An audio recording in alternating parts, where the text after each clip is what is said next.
আজ আমি আপনাদের কৈলাস পর্বতের রহস্য নিয়ে কথা বলবো। আপনারা কি জানেন কৈলাস পর্বত মাউন্ট এভারেস্টের থেকেও অনেকটাই ছোট, কিন্তু তাও এভারেস্টে অনেক পর্বত আরোহী চড়েছে, তার শিখরে পৌঁছেছে। কিন্তু কৈলাস পর্বতে বড় বড় পর্বত আরোহীরাও চড়তে পারেনি, তার শিখরে উঠতে পারেনি। জানা যায় যারা যারা ওই কৈলাস পর্বতে চড়তে চেয়েছে বা চড়ার চেষ্টা করেছে তাদের সাথে অনেক অলৌকিক ঘটনা ঘটে গেছে। তাদের অনেকেই বলেছে তারা যত উপরের দিকে উঠতে গেছে, তারা যতই প্রিপারেশন করে নিয়ে যাক না কেন, তারা রাস্তা হারিয়ে ফেলেছে। কারণ কৈলাস পর্বতে কম্পাস কাজ করে না। আবার যতই উঠেছে, ওপর দিকে যেতে চেষ্টা করেছে, কোনো দাবাও এসছে, অর্থাৎ এমন একটা এনার্জি অনুভব করেছে সে যেন তাদেরকে ফিরে যেতে বলছে। তারা উপরের দিকে কোনোভাবে উঠতে পারছে না, পারেনি। তাদের নিচের দিকে সেই এনার্জিটা নেমে যেতে বলছে। আবার এটাও বলা হয় যে কৈলাস পর্বতে টাইম টেবিলের রহস্যর ঘটনাও রয়েছে। টাইম টেবিলের রহস্যময় ঘটনা ঘটে থাকে।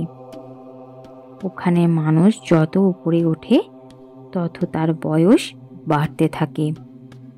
আমাদের চুল, দাড়ি, নখ এগুলো বাড়তে যেমন 1 থেকে 2 সপ্তাহ সময় লেগেই যায়, কিন্তু কৈলাস পর্বতে যত উপরে ওঠে মানুষ তত যেন তাদের 2-3 দিনের মধ্যেই তাদের দাড়ি, গোঁফ, নখ খুব তাড়াতাড়ি বেড়ে যায়, বাড়তে থাকে।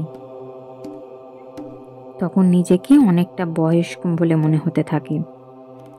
এই পর্বতে যারা চড়তে চেয়েছে তারা অনেকেই আছে যে শিবকে চেনে না। শিব আমাদের ভগবান, কিন্তু এমন কিছু কিছু মানুষ পর্বত আরোহীরা ওখানে উঠতে গেছে যারা শিবকে কেউ জানে না।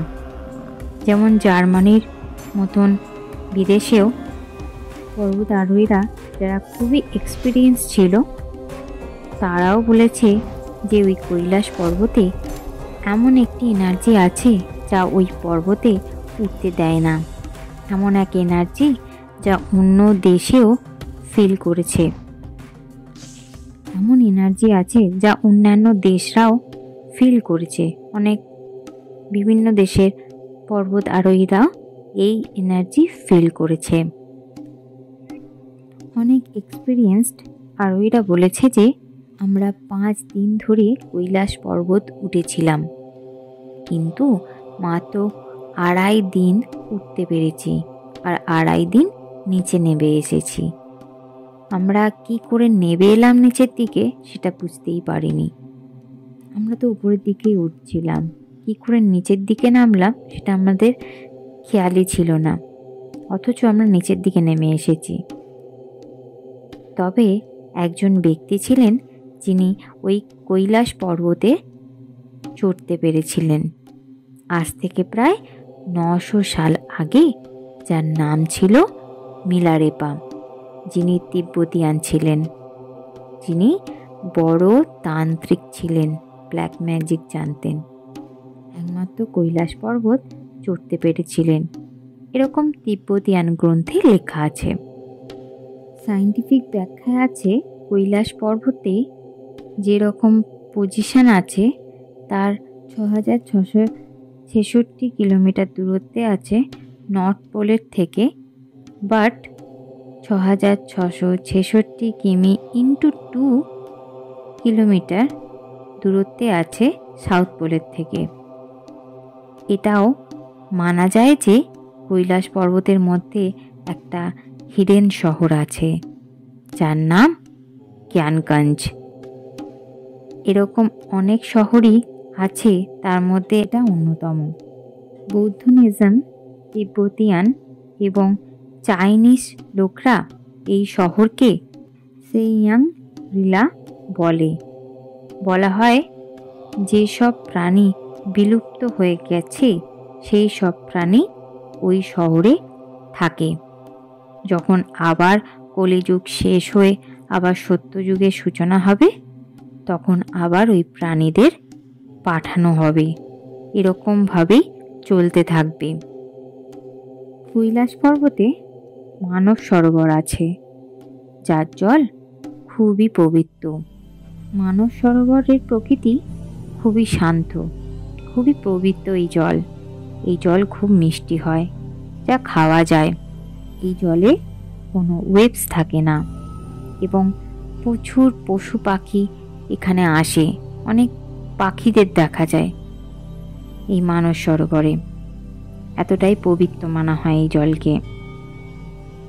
তার পাশাপাশি এই সরোবরে সপ্ত ঋষিরা স্নান করতে আসে বলে জানা গেছে। এখানকার মানুষরা বিশ্বাস করে যে মানস সরোবরে সপ্ত ঋষিরা স্নান করতে আসে, তারপর আবার কৈলাস পর্বতে ফিরে যায়। কিন্তু এই সরোবরের পাশাপাশি আছে রাক্ষস তাল, যার জল খুবই খাড়া এবং এই জল খাওয়া যায় না। এই জল খাবার উপযুক্ত নয়। এই রাক্ষস তালটায় কোনো পশু পাখি আসে না। আর এই জলে সবসময় সমুদ্রের মতন ঢেউ আসে। এটা খুবই আশ্চর্যজনক।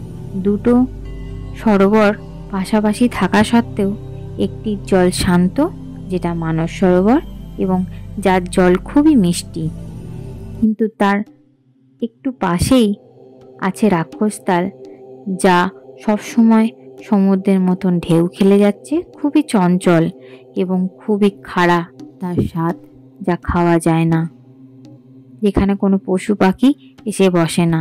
এটা খুবই আশ্চর্যজনক, যা সায়েন্টিফিক্যালি কোনো ব্যাখ্যা পাওয়া যায় না। সায়েন্টিস্টরা আজও এটার কোনো ব্যাখ্যা খুঁজে পায়নি। এই দুটি সরোবর পাশাপাশি থাকা সত্ত্বেও অনেক ডিফারেন্স আছে।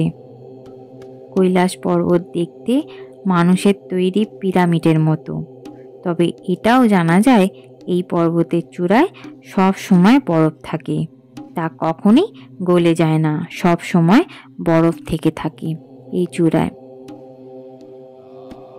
তো বন্ধুরা, আজ এই কৈলাস পর্বতের তথ্যটি আপনাদের কেমন লাগলো তা কমেন্ট করে অবশ্যই জানান। ভালো লাগলে চ্যানেলটি লাইক, শেয়ার এবং সাবস্ক্রাইব করতে ভুলবেন না।